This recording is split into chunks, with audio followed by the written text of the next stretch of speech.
Okay, I'm back and I'm set up to add some watercolor. So you'll notice that I put a painting mat down because I don't want to get paint all over the table. So what I'm going to do is I have my paintbrush, my paint palette, and a little tiny water bowl. Not a lot of water, just a little bit is all we need for watercolor. So what I'm going to do now is get my brush wet first, and I'm going to pick a color, and I'm going to spin my paintbrush in that color. Spin, spin, spin, so that color gets nice and wet. And then I'm going to take that color and I'm going to paint one part of the bird. And I'm going to take my time. And remember, when you're painting with a paintbrush, you're painting with the tippy toe of your paintbrush. I don't want to see anybody painting with the bottom part of your paintbrush. So if I was to push it down really, really hard like this, that would be the bottom of your paintbrush. I want you to paint with the tippy toes. And if you run out of color, you can go back and get some from your palette.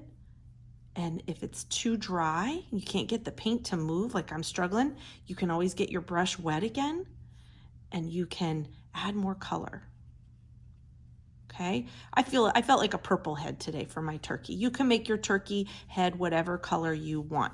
And then I'm gonna rinse my brush, rinse, rinse, rinse. I wanna rinse all that purple out.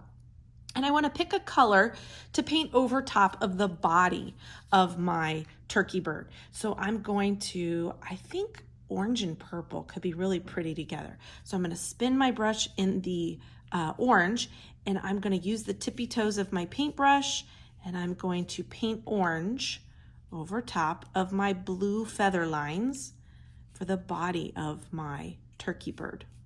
Okay.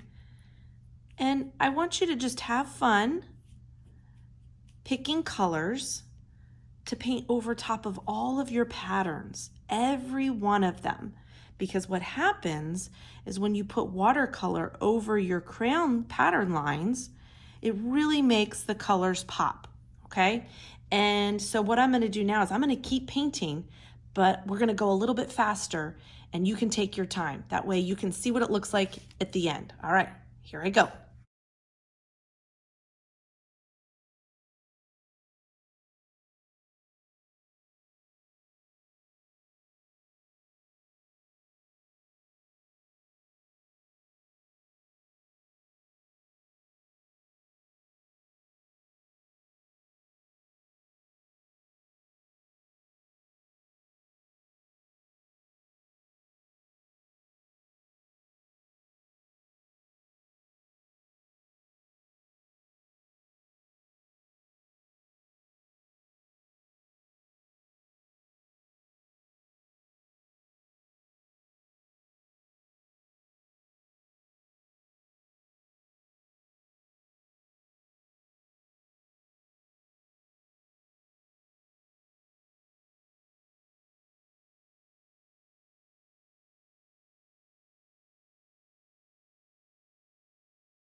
Okay, friends, now that I've added watercolor over all of my crayon patterns, you can see that the paper gets really, really wet. So you need to make sure you're not using too much water, because if you use too much water, it can tear your paper. So once you're done, you're gonna let it dry. And when it dries, your colors are gonna lighten up a little bit. This one's really, really wet. So you can see the difference in the colors will get a little bit brighter once it dries. And you'll notice I even added a little bit of green paint at the bottom to give the grass for the turkey to stand on. And that's our pattern turkey today, guys. Hope you had fun.